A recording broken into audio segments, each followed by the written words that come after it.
예나 지금이나 또 동양이나 서양이나 있는 자나 없는 자나 이 모든에게 이 잔치는 정말 즐거운 자리입니다. 잔치는 그 잔치의 주인공인 당사자도 기쁜 날이지만 그런 잔치에 이 참여하는 참가자들도 역시 기쁜 날입니다. 이 잔치의 대표라고 할 수 있는 이 결혼식을 우리가 생각해 보면 이 결혼하는 사람은 말할 것도 없고 이 참여하는 친구들이나 이 가족들도 기쁜 날입니다. 그래서 결혼식을 참가하면 온통 시끌벅적한 것입니다. 저마다 잔치를 통해서 기쁨을 얻기에 이 잔치 자리는 조용할 수가 없습니다. 만약 결혼잔치 자리가 조용하다면 그것처럼 또 이상한 일이 없을 겁니다. 이렇게 잔치는 늘 기쁨과 또 이 즐거움과 이렇게 연결이 되어 있습니다. 그래서 주님께서도 이 잔치 자리에 직접 참여하셔서 축가를 하시기도 하셨고 또 비유를 하실 때 이 잔치에 빗대어서 말씀하시는 경우가 종종 있습니다. 그만큼 잔치를 통해서 이야기하면 전달력이 빠릅니다. 그리고 해석에 있어서도 이 풍부함이 늘어나기 때문입니다. 우연인지 의도인지 몰라도 오늘 누가복음 14장을 보면 이 잔치를 매개로 하여 세 개의 이야기가 나오고 있습니다. 이 세 개의 에피소드는 각각 독특한 내용들을 담고 있기 때문에 따로 살필 때 그 의미가 더 깊지만 오늘은 이 잔치라는 이 매개로 이야기한다면 우리가 생각해서 우리가 하나로 묶어서 우리가 한번 살펴보도록 하겠습니다. 오늘 본문에 나타난 이 잔치에 대한 각각의 비유는 이 하나님의 나라에 대해서 이야기하고 있습니다. 즉 잔치지만 이 잔치는 하나님의 나라를 이야기합니다. 또한 이 땅에서 하나님의 나라를 정말 이루어가야 할 사명들이 우리에게 있기 때문에 그러면 하나님의 나라의 삶이 어떤 삶인지를 오늘 예수님이 잔치를 통해서 우리에게 알려주고 있습니다. 그래서 오늘 이 시간에는 하나님의 나라의 삶을 살아가는 우리가 가져야 될 것들이 과연 무엇이 있는가 오늘 말씀을 통해서 우리가 한번 살펴보도록 하겠습니다. 첫째는 자신을 낮추는 지혜를 우리가 가져야 합니다. 이 첫 번째 비유는 청함을 받은 사람이 잔치에 가서 어떤 처신을 해야 되는가에 대해서 이야기합니다. 주님은 비유에서 이 결혼잔치에 청함을 받았다면 잔치집에 가서 가장 말석에 앉으라 라고 말씀을 합니다. 혹시 상석에 앉았는데 나중에 온 사람이 자신보다 더 높다면 자신의 자리를 내주고 자신은 더 낮은 자리로 찾아가야 합니다. 그렇게 되면 얼마나 창피하겠습니까? 반대로 아예 말석에 가서 앉아있으면 주인이 돌아다니다가 발견하고는 적절한 자리에 안내를 하게 될 겁니다. 그렇게 해서 낮은 자리에서 높은 자리로 이동하게 되면 다른 사람들 앞에서 드러나게 되고 그 사람을 다시 보게 됩니다. 비유를 하시면서 주님은 이렇게 말씀합니다. 11절입니다. 무릇 자기를 높이는 자는 낮아지고 자기를 낮추는 자는 높아지리라. 즉 주님의 말씀대로 스스로 자신을 낮추는 것이 이게 아름다운 모습입니다. 하지만 사람들의 관심은 이 높아지려는 데 관심이 있습니다. 어디를 가더라도 이 주인공 옆자리에 앉기를 좋아합니다. 자신이 중요한 사람이라는 것을 나타낼 수 있기 때문인데 그래서 어떤 사람은 잔치에 가서 한번 잔치 자리를 휙 둘러보고는 자신이 앉을 자리가 마땅하지 않으면 내가 저 자리에 꼭 앉고 싶은데 누군가가 앉아있으면 사라지는 경우들도 종종 있습니다. 즉 자신을 알아봐 주지 않기 때문에 그냥 가버리는 겁니다. 즉 자신이 다른 사람보다 높아야 한다는 생각을 갖고 있기 때문입니다. 우리의 마음에 새겨야 할 내용은 주님이 주신 메시지입니다. 주님은 자기 자신을 스스로 높이지 말라라고 말을 합니다. 오히려 자기를 낮출 때 다른 사람에 의해서 높아진다라고 말씀을 합니다. 즉 하나님의 나라는 이런 자들의 나라입니다.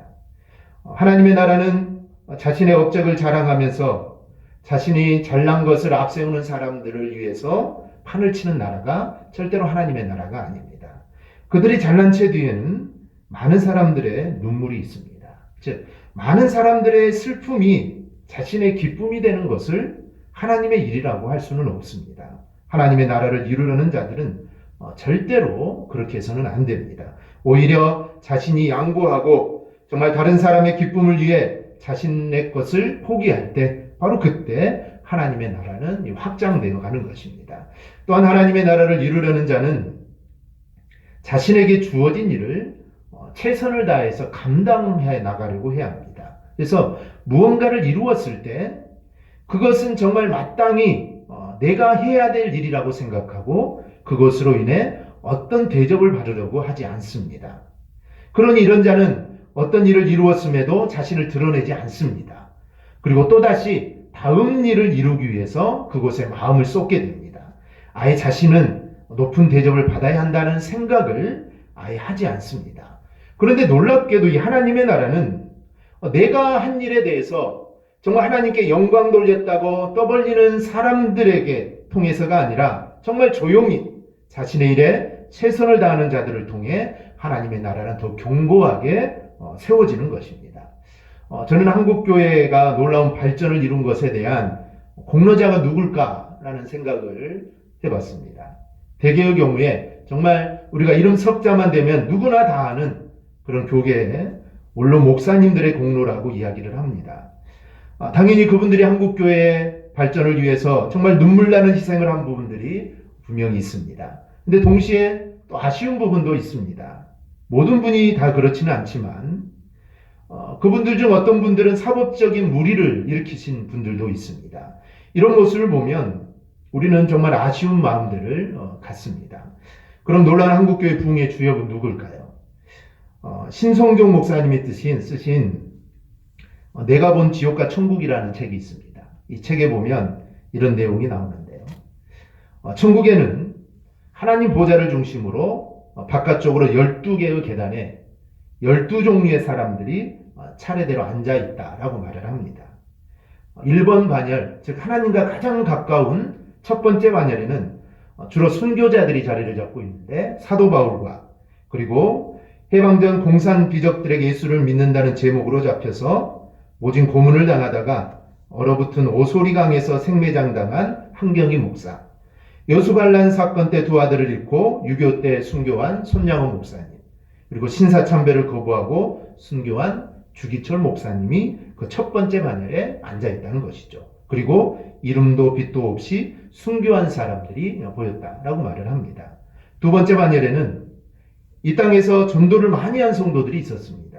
스펄전 목사, 무디, 빌브라이트, 중국 선교를 했던 허드슨 테일러가 두 번째 자리를 잡고 있습니다. 세 번째 반열에는 주님을 위해 많은 고난을 당하고 끝까지 변절하지 않은 성도들과 그리고 주님의 교회를 위해 많은 고난을 당한 농어촌 목회자들의 모습이 보였다라고 말을 합니다. 그리고 개척교회를 세우고 정말 고통을 많이 당한 수많은 목회자들과 이들과 협력한 집사들과 평신도들이 보였다라고 합니다. 네 번째 반열에는 테레사 수녀가 있었고 베다니의 마르다와 마리아, 그리고 일제시대 때 물산 장려 운동을 펼쳤던 조만식 장로가 거기에 자리를 잡고 있습니다. 다섯 번째 반열에는 가난한 사람들을 도와주고 또 목회자들과 성도들을 위로한 사람들이 거기에 있었고, 그리고 이름도 없이 빛도 없이 봉사하고 구제한 수많은 성도들이 있었다고 합니다.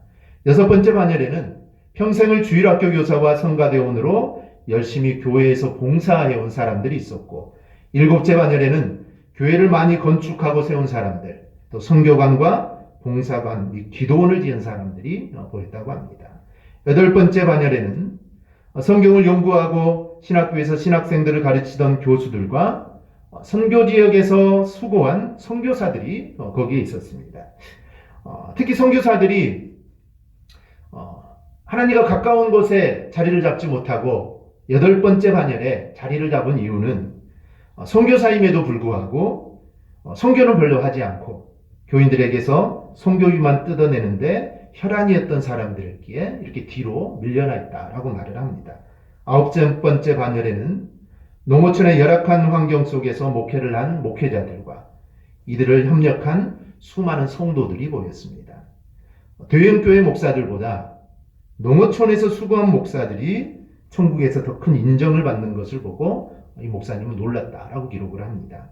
열 번째 반열에는 교회의 직분을 맡아 충성을 다한 장로들과 권사들과 집사들이 모였고, 11번째 반열에는 평생을 믿기는 했으나 주님을 위해 아무것도 한 것이 없는 성도들이 자리를 잡습니다. 12번째 마지막 반열에는 예수님의 우편 강도와 죽기 전에 믿은 성도들이 보였다라고 말을 합니다. 이 목사님은 개인적으로 봤을 때 저 사람은 반드시 지옥 갈 것이라고 생각했던 사람의 얼굴이 천국에 보였고, 이 사람은 반드시 천국에 있을 것이라고 생각했는데 지옥에 있었다라고 말을 합니다. 그래서 자신은 많이 놀랐다라고 이야기를 합니다. 이 내용은 개인적인 간증입니다. 자기가 본 환상 중에 본 천국과 지옥의 모습이죠. 그래서 이거는 맞다 틀리다가 문제가 아니라 우리의 신앙의 귀한 교훈들을 우리에게 주고 있다라고 우리가 생각하면 됩니다. 이 내용을 통해 알 수 있듯이 한국교회 부흥의 주역은 이름 없이 빛도 없이 기도하며 헌신한 이름 없는 목회자들과 성도들이다라는 것입니다. 이분들은 자신들을 드러내지 않았습니다. 정말 빛도 없이 살다가 이름 하나 남기지 않고 주님의 부르심을 받은 사람들입니다. 이런 분들이야말로 정말 하늘나라에 갔을 때 훨씬 더 큰 상급이 바로 있을 겁니다. 즉 이분들을 통하여 대한민국에서 하나님의 나라가 이루어지고 발전해 온 것입니다. 우리 사랑하는 여러분, 자신을 스스로 드러내어 높이는 것이 아니라 정말 내 자신을 도리어 낮추는 자가 되시기를 바랍니다. 우리가 찬송가 한 구절처럼 이름 없이 빛도 없이 감사하며 섬기는 것에만 우리는 정말 관심을 가져야 됩니다. 즉 내 이름이 드러나지 않는다고 거기에 신경 쓸 것이 아니라 오히려 내 이름이 드러나지 않는 것에 대해서 우리는 더 감사하고 우리는 살아가야 되는 것입니다. 그러면 하나님께서 우리를 반드시 높여주십니다. 사람이 우리를 높이는 건 아무 소용이 없습니다.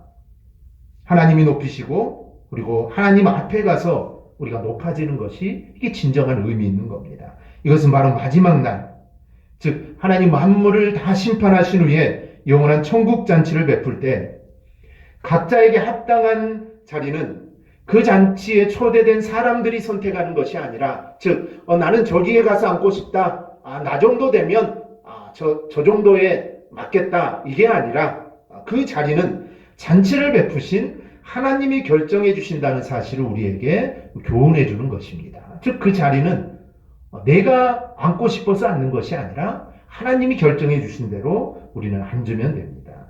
그러므로 오늘 말씀, 무릇 자기를 높이는 자는 낮아지고 자기를 낮추는 자는 높아지리라는 이 주님의 말씀을 우리가 항상 마음에 우리가 새기기를 바랍니다. 그래 어찌하든지 좀 우리는 낮은 모습으로 섬기고 충성하는 이 종의 모습을 우리가 잃지 않으므로 마지막 날 정말 주님으로부터 영원한 높임을 받는 우리 복된 성도들이 되기를 주님의 이름으로 축원합니다. 둘째는 이 낮은 자들에게 베푸는 지혜를 우리는 가져야 합니다. 이 두 번째 비유는 비유인가 싶게 나옵니다. 즉 앞서 결혼잔치에 초청받은 이야기를 한 후에 마치 거기에 포함된 것처럼 나타나기 때문입니다. 그런데 이번에는 청함 받는 입장이 아니라 청하는 입장에서 이야기를 합니다. 주님께서 말씀하시는 비유는 이렇습니다. 너희가 청할 때는 형제나 친척이나 부한 이웃을 청하지 말라라고 말을 합니다. 그들은 또다시 같은 자리를 만들어 도로 청할 것이기 때문입니다. 청할 때는 그렇게 할 수 없는 자들, 즉 가난한 자들과 몸 불편한 자들과 저는 자들과 맹인들을 청하라고 하는 것입니다. 이런 자들을 청해야 다시 되받는 것이 없어 진정한 복이 된다라는 말씀입니다. 우리 결혼식 하면은 축하금들을 내죠. 그런데 그 축하금은 또 다시 나에게 오는 것입니다. 그래서 오늘 말씀과 빗대어 보면 그렇게 해서는 안 된다라는 것이죠. 부유를 축하금을 하지 말라는 말이 아니라 내가 축하금을 내면 그만큼 나에게 다시 돌아온다라는 그런 의미입니다. 그런데 주님은 그런 사람들을 절대로 청해서는 안 된다라고 말을 합니다. 오래전에 방영된 TV 프로에서 브라질에서 가난한 사람들을 위해 봉사하는 선교사와 자원봉사자들의 이야기를 방영한 일이 있습니다. 그때 한 자원봉사자가 이렇게 말하죠. 보상을 받을 수 없는 일을 하기에 의미가 있고 행복하다라고 말을 합니다. 그분은 이 땅에서 내가 보상받지 못하는 것이 가장 큰 보상임을 알았습니다. 이들이 갖지 않은 것들을 하나님께로부터 받게 되기 때문입니다. 그러므로 우리는 이 땅의 것만 바라보며 사는 세상 사람처럼 받기 위해 꾸어주는 자들이 아니라 오히려 정말 갚지 못할 자들에게 베풀고 꾸어주는 삶을 우리는 살아가야 하는 것입니다. 마태복음 6장을 보면 구제할 때 외식하는 자가 사람에게 영광을 받으려고 회당과 거리에 사는 것 같이 너희 앞에 나팔을 불지 말라. 진실로 너희에게 이르노니 그들은 자기 상을 이미 받았느니라. 너는 구제할 때 오른손이 하는 것을 왼손이 모르게 하여 내 구제함을 은밀하게 하라. 은밀한 중에 보시는 너희 아버지께서 갚으시리라 말씀을 합니다. 인간의 갚음은 쉬이 사라져버립니다. 땅의 갚음을 받는 자들에게는 아무런 하늘의 상급이 없으니 인간으로부터 갚음을 받지 못한 선행은 하나님이 직접 갚아주실 뿐만 아니라 그러한 상급은 영원토록 쇠하지도 않습니다. 그리고 이는 주님께서 친히 보증하시는 영원한 진리입니다. 그래서 주님은 식사 자리, 즉 잔치 자리에 사람을 초청하려면 차라리 가난한 자들과 몸 불편한 자들과 저는 자들과 맹인들을 초청하라고 하셨던 겁니다. 이런 자들은 이 시대에 있어 다른 사람에게 무언가를 줄 수 없는 사람들입니다. 그러니 이런 자들을 초청한다는 것은 내가 그들을 통하여 무언가를 내가 얻기 위해서 초청하는 것이 절대로 아닙니다. 그저 자신에게 있는 것을 나누려고 바로 초청하는 겁니다. 그러므로 주님께서 이런 자를 초청하라고 하신 것은 하나님 나라의 삶이 바로 나누고 섬기는 데 있다는 것을 우리에게 보여주는 것입니다. 즉 하나님의 나라의 삶은 내가 누군가를 도와주고 그 사람으로부터 내가 다른 도움을 받는 삶이 아니라 정말 하나님의 나라의 삶은 나누고 섬기는 겁니다. 그런데 나누고 섬기는 것이 다시 나에게 돌아오지 않아도 된다. 바로 이게 하나님의 나라의 삶입니다. 예수님께서는 당신이 이 땅에 오신 목적 자체를 이렇게 말씀합니다. 인자가 온 것은 섬김을 받으려 함이 아니요 도리어 섬기려 하고 자기 목숨을 많은 사람의 대속물로 주려 함이니라. 즉 주님은 섬기려고 이 땅에 오셨습니다. 그리고 주님 섬기는 일을 하셨습니다. 심지어 주님은 제자들의 발까지 씻겨주셨습니다. 발을 씻기는 것은 종이 하는 것이고 노예가 주인에게 하는 겁니다. 그런데 주님은 정말 종으로서 섬겨주신 겁니다. 즉 우리도 마찬가지입니다. 무언가를 바라고 섬기는 것은 이거는 섬기는 게 아닙니다. 무엇을 바라고 섬기는 것은 이거는 섬겼다라고 할 수 없습니다. 무언가를 바라고 선을 행하는 것은 이걸 선행이라 할 수 없습니다. 우리에게 돌려줄 수 없는 자들을 우리가 찾아가서 그들과 같은 위치가 되고 동료가 되는 게 그게 바로 하나님의 나라의 삶을 우리가 사는 것입니다. 그렇게 해야 초청되어 대접받은 자들이 갚을 수 없어서 그대로 하늘에 쌓이게 되는 것입니다. 그리고 하나님 앞에 갔을 때 그 쌓인 것으로 인해 복을 받는 것이다 라고 말씀을 합니다. 또 하나님의 나라를 이루는 것은 무언가를 받을 것을 계산하는 것이 아니라 자신의 것으로 기쁘게 나누는 것이 하나님 나라의 삶입니다. 우리 사랑하는 여러분, 우리의 삶의 지향이 가난한 자들에게 있어야 합니다. 그들과 함께 나누고 그들을 섬기는 게 바로 하나님 나라입니다. 만약 우리 곁에 있는 가난한 자들을 내가 섬기지 못한다면 그런 사람은 하나님의 나라를 맛보지 못한 사람입니다. 이미 이 땅에서 받은 걸 다 받은 자이기에 하나님 앞에 갔을 때는 받을 것이 하나도 없습니다. 그러므로 여러분은 언제나 정말 좋은 것이 있다면 먼저 이러한 사람들과 나눌 것을 우리는 먼저 생각을 해야 합니다. 왜냐하면 우리가 섬기는 하나님은 비단 옷을 입은 사람들과 함께 찾아오시지 않기 때문입니다. 우리가 섬기는 하나님은 바로 이렇게 낮고 소외된 사람들과 함께 찾아오시기 때문에 우리는 이들을 기억하고 정말 낮은 자, 가난한 자들을 섬기는 삶들을 우리는 살아가야 됩니다. 그리고 정말 이런 자들을 온전히 섬기며 꼭 살아갈 수 있기를 주님의 이름으로 부탁드립니다. 셋째는 깨어있는 지혜를 가져야 합니다. 첫째 비유는 잔치에 갔을 때, 둘째 비유는 잔치를 초청하는 일에 대해서 이야기했다면 이 셋째 비유는 잔치의 초청을 받았을 때에 대해서 이야기를 합니다. 어떤 사람이 아주 크고 좋은 잔치를 베풀고 종들을 보내어 사람들을 초청을 합니다. 그런데 초청하는 사람들이 한결같이 다 마다했습니다. 나는 밭을 샀으니 그 밭을 좀 돌아봐야 되고, 나는 소 5결을 샀으니 시험해 봐야 한다고, 나는 장가 들었으니 새로 세운 가정을 돌봐야 해서 나는 참석하지 못한다라고 말을 합니다. 그렇다면 이 상을 전체적으로 살펴봤을 때 이들의 핑계는 전혀 근거가 없다고 볼 수 없습니다. 왜냐하면 이들이 구실로 내세우는 일들은 한결과 뒷땅에 있어서 매우 중요한 일들이기 때문입니다. 뿐만 아니라 이들의 핑계를 지금 되게 급급하고 있지만 모두 합법적인 것으로 결코 범죄 행위가 아닙니다. 그런데 중요한 것은 이들이 그토록 정말 중요하게 여기는 땅의 일로 인해 이들은 결국 천국 잔치에 참여하지 못했다는 사실입니다. 즉 세상 일도 중요하죠. 중요한 게 얼마나 중요합니까? 그런데 이런 세상 일에 땅의 일로 인해서 그것보다 더 중요한 천국 잔치에 참여를 못하게 됐다는 것이죠. 곧 그들은 땅의 것에 매여서 하늘의 것을 보지 못한 것입니다. 이를 듣고 화가 난 주인은 청했던 그들을 단 한 사람도 잔치에 들어올 수 없다라고 못을 박습니다.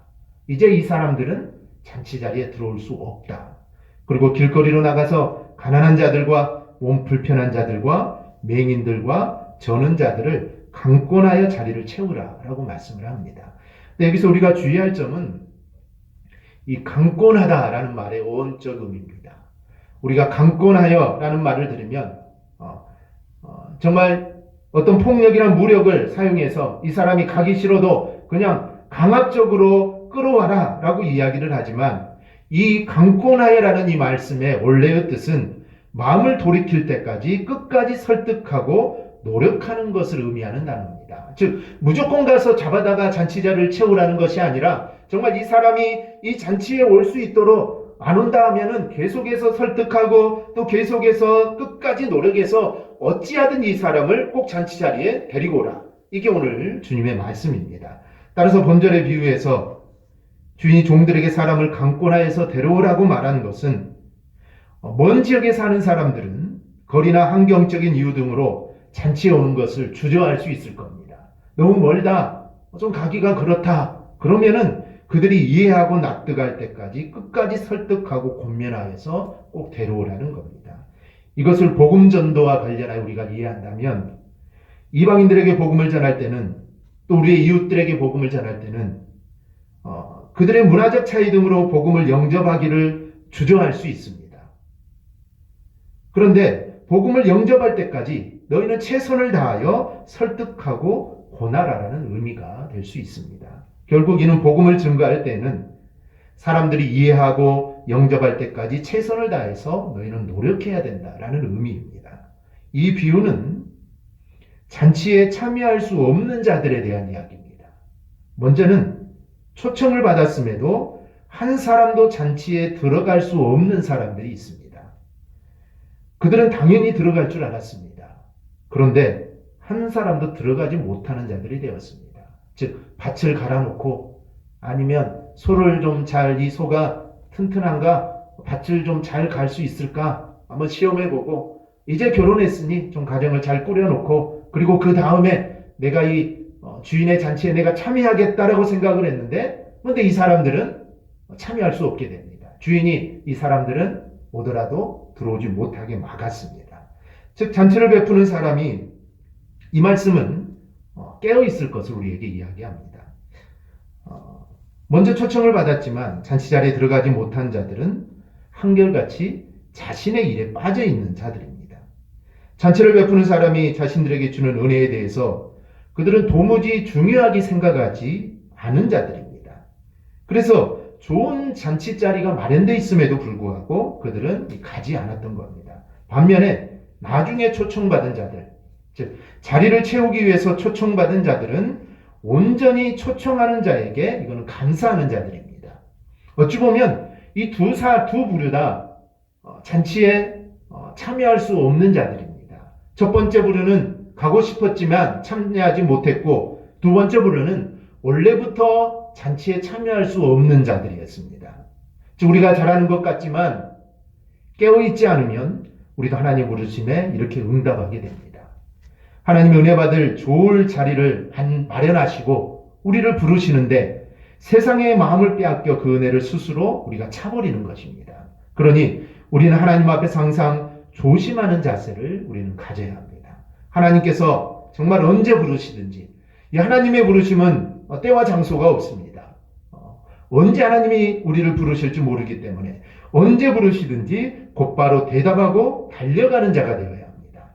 아무리 중요한 일이 있다 하더라도 하나님이 부르시는 자리에 가기 위해서라면 기꺼이 그것을 내려놓는 자가 바로 되어야 합니다. 그런데 깨어있지 않으면 그렇게 할 수가 없습니다. 깨어있지 않으면 그렇게 할 수가 없습니다. 첫 번째 부르들은 깨어있지 못했습니다. 그래서 이 천국잔치, 이 주인이 초청한 이 잔치가 얼마나 중요한 자리인지 그들은 알지를 못했습니다. 깨어있었다면 당연히 알았을 텐데 깨어있지 못하니 그 자리가 얼마나 중요한 자리인지를 알지 못한 겁니다. 그래서 그들은 갈 수 없었다라는 것입니다. 그래서 우리는 항상 깨어 있어야 합니다. 세상에 온통 정신을 팔고 있다 보면 나도 모르는 사이에 세상의 결정 방법에 우리가 묻히게 됩니다. 이렇지 않기 위해서는 우리가 아무리 바빠도 기도하고 말씀을 보는 삶을 우리는 살아가야 합니다. 그럴 때 어떤 결정을 하기에 앞서 하나님의 선하신 뜻이 과연 무언가를 우리가 제대로 볼 수 있는 것입니다. 즉 기도하지 않고 말씀 보지 않고 우리가 살아간다면 어떤 결정을 내릴 때 하나님의 선하신 뜻을 우리는 제대로 볼 수가 없습니다. 세상적으로 그냥 살아가다가 하나님 어떻게 할까요? 이래서는 우리가 하나님의 뜻을 제대로 이해할 수 없습니다. 즉 기도하고 말씀 묵상하는 가운데 바로 그런 가운데 우리가 있을 때 하나님의 뜻을 제대로 우리가 보게 되는 겁니다. 그리고 그런 상황에서 결정할 때 비로소 하나님이 기뻐하시는 자리에 우리가 바로 서게 되는 것입니다. 그래서 우리는 언제나 깨어 있어야 합니다. 바로 이것이 하나님의 나라를 사는 바로 지혜인 것입니다. 우리 사랑하는 여러분, 하나님의 나라를 사는 지혜로운 자들은 자신을 낮춥니다. 절대로 자신을 높이지 않습니다. 자신을 높이는 자는 지금 하나님의 나라를 제대로 살아가는 자가 아닙니다. 그렇기 때문에 하나님의 나라를 사는 지혜로운 자들은 항상 자신을 낮춥니다. 그리고 가난한 자들을 섬깁니다. 그리고 항상 깨어 있습니다. 이런 모습으로 바로 살아가는 자가 하나님의 나라의 백성답게 사는 것입니다. 오늘 우리 세 가지, 즉 자신을 낮추고 또 가난한 자들을 섬기고 그리고 항상 깨어 있는 바로 이 세 가지를 우리가 꼭 기억하고 살아가기를 주님의 이름으로 축원합니다. 아멘. 기도하겠습니다.